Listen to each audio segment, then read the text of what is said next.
Welcome, everybody, to July 2024, the post-event panel discussion of CS Executive Brain Trust.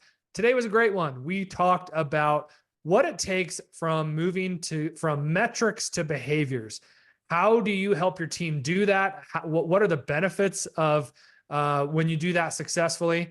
We had our lightning talk speaker, Martin Lampman, here to talk with us about the transformation that he created in moving his team from metrics to behaviors.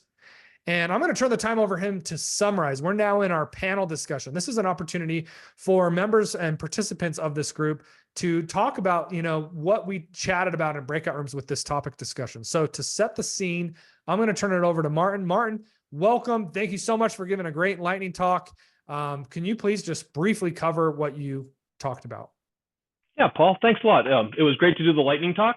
And it was really focused on what I call creating the best human experience. I think in a world where we're always trying to bring AI and technology into our atmosphere, how do we drive that better human experience? And a lot of it was pushing away from the metrics focus and really putting our teams and our leaders focusing more towards behaviors, and really summed it into three key behaviors of empathy, advocacy, and trust. And those are the three key behaviors that we thought aligned with where we wanted to go and how we wanted to get there. And I think giving that right balance between AI and technology and really using that to help support us on this journey has really took us from a call center, so to speak, into the customer experience space, and has really showed us some really positive returns. Excellent. So we're talking about this movement from focusing on, you mentioned metrics like what are your call handle times? Like, let's forget about that for a second and let's focus in on the behaviors that you outlined, right? So great lightning talk. There was a lot of insight taken from this. I'd like to turn the time now over to our panel here to talk about some of the considerations and some of the discussions folks had in their breakout room to kind of kick us off and on this topic in particular. So Robin, over to you, and then to Sean. Okay. Well, I love this topic. It's what I've been on for hours, Mark. It was a great talk. What I do is there's one metric I'm most concerned about, and that's my NPS score. But I'm concerned about it because what I'm doing is I take away the multiple choices. I tried it first with multiple choices, didn't work. You give them a box to write in, and then they tell you what you did great or what your pain points are. And then I use that for the behavioral. It's the feedback. We doubled down on what we did right.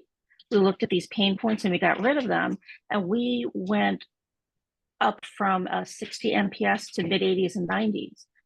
Another division of mine that I ran the program, but I didn't have control over, they started decent, but they went negative because everyone saw that they weren't paying attention. So I find that when you take this data in from those clients, that's what you use to help with the behavioral, because you're not telling them you did something wrong. You do that, they get defensive. What you say is, here's a pain point. Let's fix our pain point. Here's what we did right. Let's double down on it. And I find that by doing that, my clients were happier. And we used our humans to the best ability because we helped direct them. I'm making it clear also that sometimes clients aren't happy, but it's not their fault. It's not the rep's fault. And that makes the rep happier, which again, involves getting better out of them. Awesome use case, Robin. Thank you. So just in summary, you're using NPS to really figure out what those key behaviors are that your customers are highlighting in the NPS that are standing out to them. Awesome. Thank you. Exactly. Sean, let's move over to you.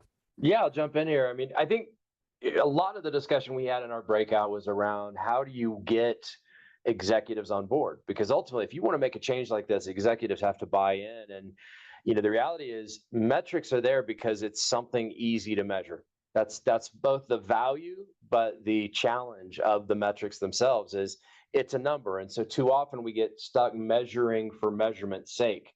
And so when we were talking about on the breakout, several examples were brought up about, well, let's say for handle time. Well, do you really just want a lower number, or do you want to change certain behaviors to get to a lower number?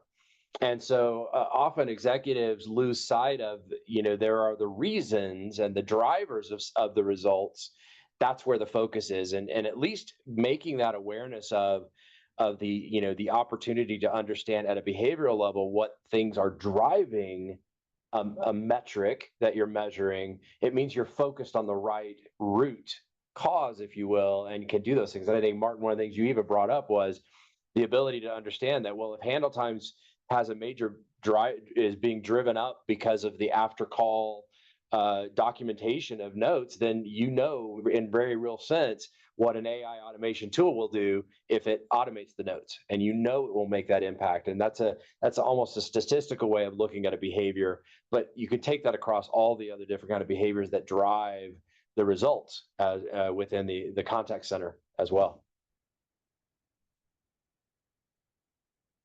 Great thoughts. Thank you, Sean. I'm going to open it up, folks. What are some other thoughts that you had, or if you want to build on Robin and Sean, please jump in.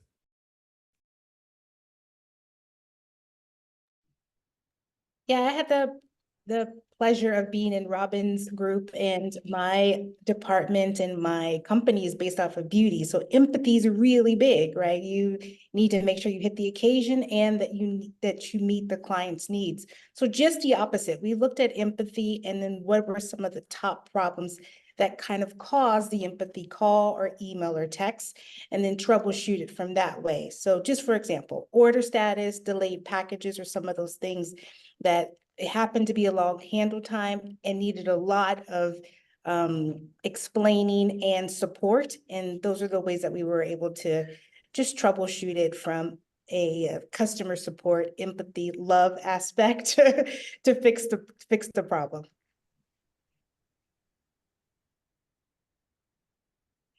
Yeah, I think just to build on a couple of them, I think one, Sean, yes, what gets measured gets managed.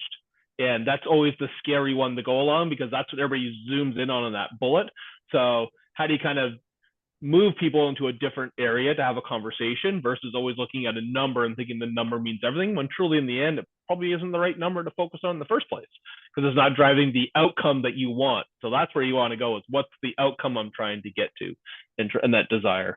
And I think that the more and more that as we go through hiring processes, we're bringing in such a different generation of people. I think this is the first time that you could have 4 different generations on your team.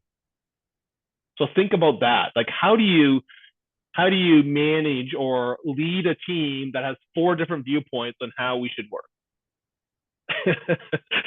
One that's seen everything as a transformation from beginning to end, and the younger generation coming in who, like I said before, has never even picked up a phone, like haven't answered a phone call. So like they don't understand how their behaviors have have different reactions that aren't on a social or digital platform. So it's such a dichotomy to be in, and then you have to really.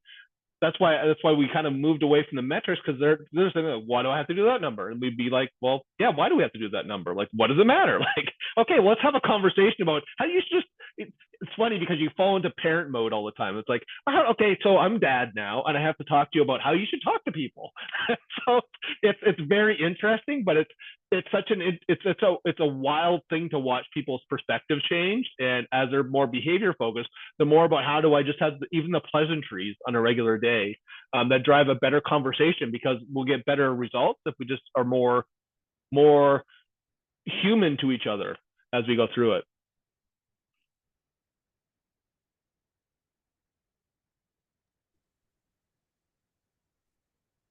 Excellent, Martin and Mika. Thank you so much. We are coming up on time. Final thoughts. Anyone have any final thoughts that they'd like to share before we wrap up? Anna, please. Yes, as everybody's been talking, I'm going back to my days at Walmart when the metric for the stores was customer experience. And a big driver of the experience was, believe it or not, friendly, just being friendly. And we're falling behind on friendly. So how do you train people to be friendly? That was an interesting one. Well, okay, part of the training on being friendly is smiling, is making a comment if the kid is wearing a t-shirt that has, I don't know, a soccer logo, and just that being human, it was gonna impact the overall customer sat, because friendly is a big driver, at least in the model we have back in the day when I was working there. And then the last comment talking about the 4 generations, for sure. I mean, some of the younger people doing claims in Travelers are wanting to take their time in answering something that is more urgent to the other person, to the client, but they don't recognize that quite well. They don't recognize that at that point, phone is more important, picking up the phone versus emailing or texting. And so getting that across, it's a difficult one on which medium you're going to use, depending on what you expect people prefer. And then also the level of the problem that you're trying to solve with them or for them. That's a big challenge one in my book. I think there's a lot of opportunities. Is too much of the conversation today is about technology and using it to change the model. So I love, Martin, what you're really refocusing all of us on is the human connection of the experience. And at the end of the day, I feel, and I think many people would agree, that the more technology we shove at the customer, the more they're going to want human connection. People are already using self-service if it's available and they want to use it. So the more, if we take the approach to push, we're actually going to challenge our own base and our own customers, because they're going to want more human. And I think it's a great reminder to continue to focus on the human nature of experience, as it is the only way to have hearts and minds involved with the customer. Everything else is just tech. That is a great way to summarize our discussion today. Thank you, Sean. Thank you, everyone, for your contributions, your questions. If you're out there listening and you want to join the CS Executive Brain Trust, please reach out to Alan Rich at Y Meadows. He'll get you in touch. Thanks to everyone for joining today, and we'll see you all next month. Thanks, everyone.